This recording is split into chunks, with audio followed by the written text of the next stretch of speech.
Agora, Letícia Casado e eu conversamos com o professor Gustavo Sampaio, professor de Direito Constitucional da Universidade Federal Fluminense. Professor, sempre é um prazer recebê-lo. Boa tarde. Bom, Bolsonaro se manifestou e ele disse que a investigação do golpe é a procura chifre em cabeça de cavalo. O Braga Neto disse que manteve lealdade e negou tentativa de golpe, né? Ele chamou aqui a tentativa de golpe, deixa eu recuperar a fala dele, aqui. Nunca se tratou de golpe, muito menos de plano de assassinar. Bom, quero te ouvir sobre isso, professor. E o Caiado, né, disse que falar em golpe é factoide e que ninguém aguenta mais. Professor, juridicamente, né, vamos lá. Bolsonaro, Braga Neto e até o Caiado entrando nessa, né? Quero te ouvir se eles têm razão na sua avaliação técnica. Boa tarde. Boa tarde, Diego. Boa tarde, Letícia, e a todas e a todos que nos acompanham no UOL News. Não tem razão nenhuma, porque os trabalhos feitos pela Polícia Federal são trabalhos de altíssima qualidade. Aliás, a nossa Polícia Federal é reconhecida mundialmente pela sua capacidade institucional de apuração de fatos criminosos. Fez-se um brilhante estudo, uma investigação profunda em torno desses possíveis crimes. E observe que o trabalho foi tão sério, Diego, que em nenhum momento a Polícia Federal indiciou quem quer que tenha sido por tentativa de homicídio. Por quê? Porque, em verdade, no que se refere ao plano para matar Lula da Silva, Geraldo Alckmin e Alexandre de Moraes, verificou-se nas investigações que tudo não saiu dos atos preparatórios. E no crime de homicídio doloso, o homicídio intencional, os únicos elementos puníveis começam na execução do crime de homicídio, quando se passa para a fase de execução. Os atos preparatórios são impuníveis. Diego, aquilo que o direito penal chama de um irrelevante penal. Então, como não houve nenhum disparo, como ninguém ministrou nenhum barbitúrico, nenhuma substância letal nos alimentos do presidente Lula ou do vice-presidente Alckmin, então eleitos, logo não se falou em tentativa de homicídio, mas se falou, sim, em abolição violenta do Estado Democrático de Direito, crime do artigo 359-L, tentativa de golpe de Estado do artigo 359-M e organização criminosa, tal como definida na Lei 12.850, que é a lei das organizações criminosas. E termino aqui te dizendo por quê. Porque a Polícia Federal fez o indiciamento por tentativa de golpe e por abolição violenta do Estado de Direito. Porque esses crimes são crimes que a doutrina qualifica como crimes de empreendimento. Compreende? Então, são crimes em que o fato de articular, o fato de planejar, o fato de oferecer uma tese jurídica, o fato de se redigir um esboço para editar um estado de defesa inconstitucional, o fato de arregimentar tropa na rua, o fato de fazer campana na frente da residência do ministro presidente do TSE para depô-lo, isso já tem a caracterização do crime. Por isso que essas figuras foram indiciadas por organização criminosa, abolição violenta do Estado de Direito e tentativa de golpe de Estado. Agora, é claro, Diego, para terminar, estamos numa república democrática. Uma república democrática vale a presunção de inocência.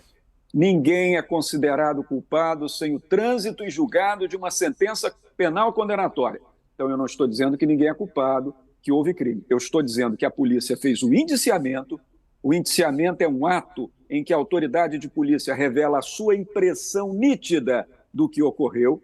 Esse indiciamento vai ao Procurador-Geral da República. Se o Procurador-Geral acusar essas figuras, elas serão processadas e julgadas no Supremo Tribunal Federal, este sim que poderá condenar.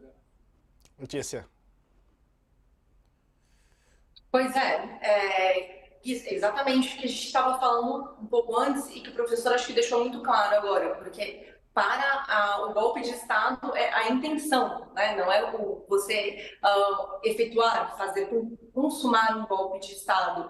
E é interessante que a gente vê esse pessoal agora, que está dentro dessa investigação, e me lembra a posição deles, não, mas isso não aconteceu, a polícia está inventando, a imprensa está exagerando. me lembra um pouco a época da Lava Jato, e que era exatamente o que o grupo que estava sendo investigado, que estava no alvo, que os aliados do Lula falavam, não, isso daqui não aconteceu, isso daqui não foi bem assim, tal.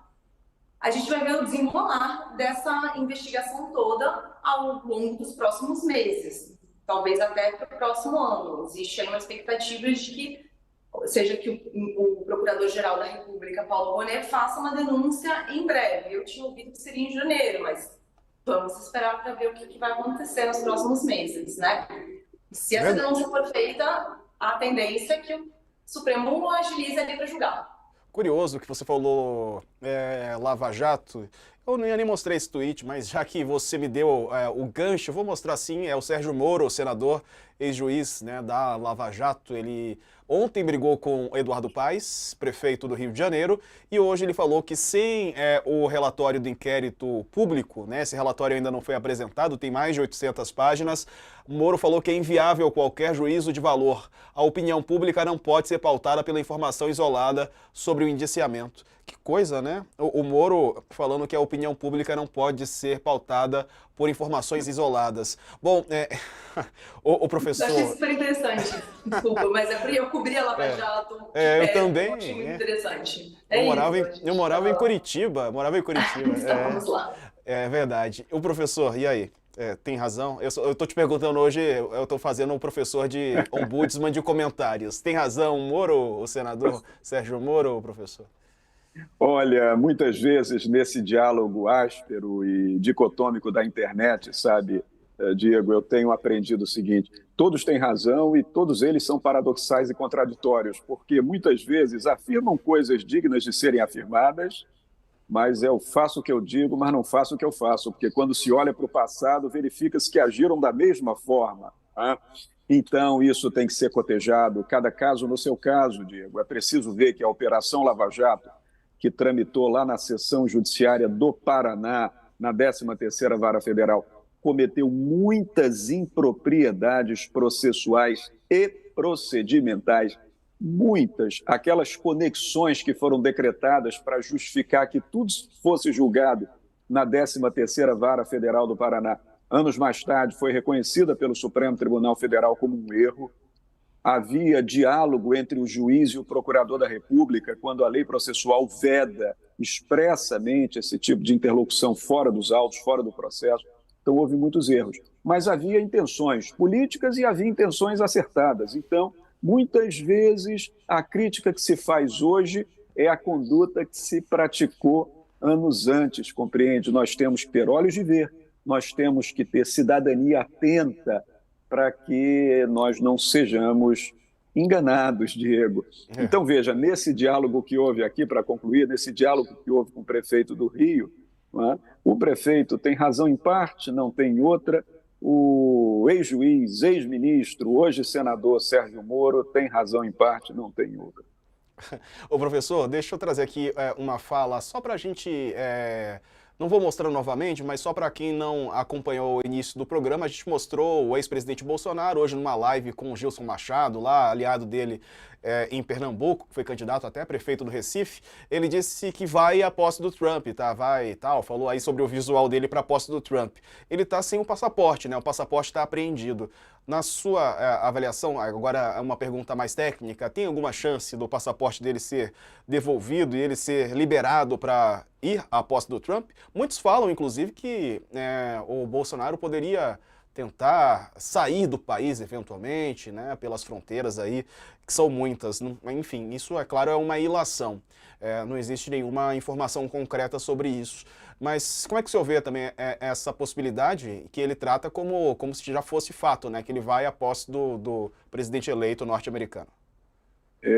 Não sei se trata como fato ou se no íntimo ele sabe que isso que ele diz acaba tendo uma conotação política para gerar, digamos, a atração do seu eleitorado, do seu público fiel, aquele público bolsonarista que nunca se desvia, jamais se desviará do seu líder, que é Jair Bolsonaro. Eu creio mais nessa possibilidade, sabe, Diego?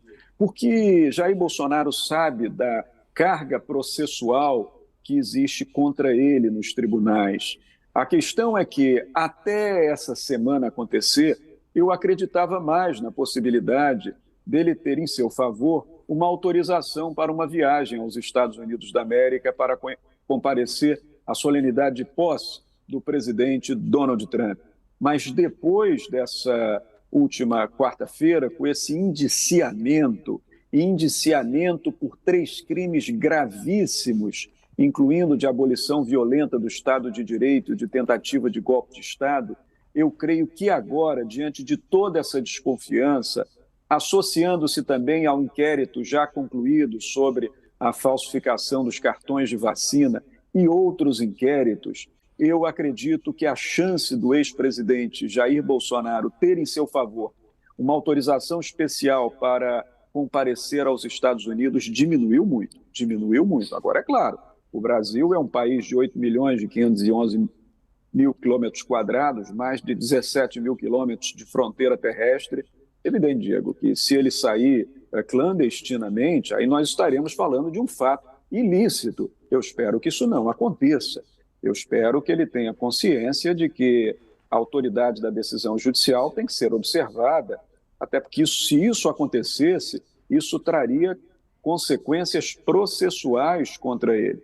Nós sequer sabemos, Diego, se ele vai ser denunciado ao Supremo Tribunal, porque esse é um ato da autoridade privativa do Procurador-Geral da República, que é o promotor-geral que age perante o Supremo Tribunal. Agora, se o promotor-geral, Procurador-Geral da República, denunciar Jair Bolsonaro ao Supremo Tribunal, bem, aí ele terá toda a oportunidade de exercer a sua defesa dentro do devido processo legal. Agora, se sair do país sem autorização, a situação dele vai ficar, aqui dentro do Brasil, ainda pior. É isso aí. Bom, professor, Gustavo Sampaio, obrigado pela participação. Só para a gente encerrar rapidinho, professor, o senhor acredita que em 2025, até 2025, possa ser apresentada a denúncia ou as denúncias e o julgamento ser feito, como alguns estão avaliando a possibilidade? A denúncia ou as denúncias, você falou muito bem, com toda certeza, Diego, agora no começo de 2025. Por quê? Porque a denúncia é a peça inicial da ação penal pública, é para deflagrar a ação penal pública. Agora, depois de recebida a denúncia, se recebida, instaurada a ação, eu acho, Diego, que o Supremo Tribunal Federal vai empreender todo o esforço no sentido de que esse processo termine até o final de 2025, no mais tardar comecinho de 2026. Por quê?